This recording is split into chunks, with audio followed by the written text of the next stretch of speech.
It is Game 3 of the NBA Eastern Conference Finals, a national ESPN broadcast from a packed Rocket Arena in Cleveland.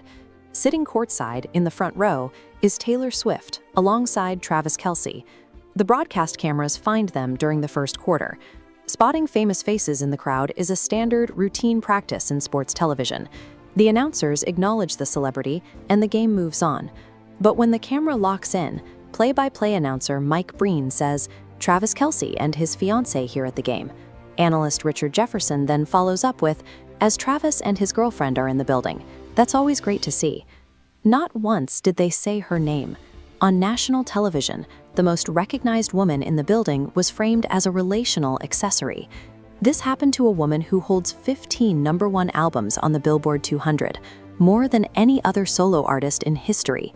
This chart visualizes opening week album sales. In October 2025, her release, The Life of a Showgirl, debuted with 4 million equivalent units.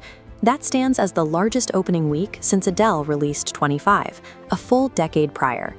She also became the first act to top the year-end chart in back-to-back years, since Elton John achieved it in 1974 and 1975. And on the very day of that basketball broadcast, she led the American Music Awards with 8 nominations, already holding the record as the most decorated artist in the show's history. Erasing her name despite this historical record exposes a massive disconnect. An artist can achieve absolute dominance, yet still be stripped of their identity in an uncontrolled media environment. Did Breen and Jefferson deliberately choose to disrespect her? Almost certainly not. Live sports broadcasts move fast, and word choices made in real time are often clumsy rather than calculated.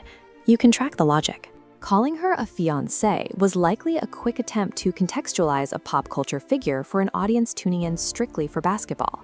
But that specific logical leap reveals the baseline assumptions the media makes about women. When a male non-sports celebrity, an actor, a musician, a businessman, is spotted at a playoff game, broadcasters state his name. The baseline assumption is that a sports audience knows who he is. Yet when a female celebrity appears, the default framing is often relational. Even the most famous women alive are routinely contextualized through the men sitting next to them.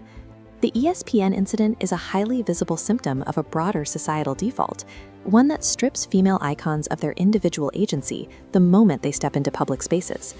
Within 2 hours of the clip circulating, fans flooded social media, posting her exact career statistics to manually correct the broadcast framing. They pointed out her 40 career AMA wins. Second place is Michael Jackson with 26. The gap between her and the next closest artist in history is a staggering 14 trophies. The broader reaction splintered.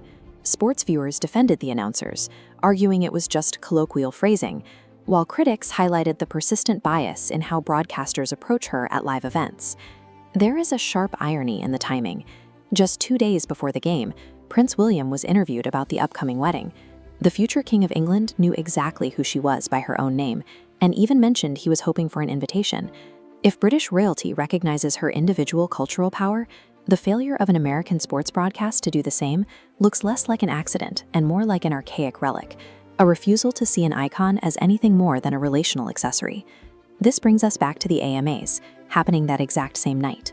There is an exhaustion that comes with being a public figure who cannot control her own framing.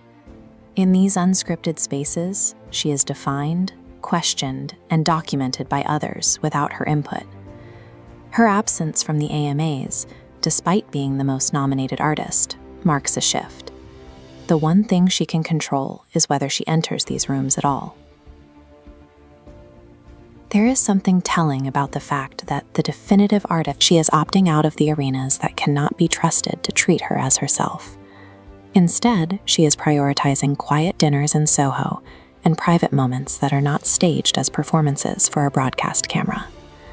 Breaking records is one form of power.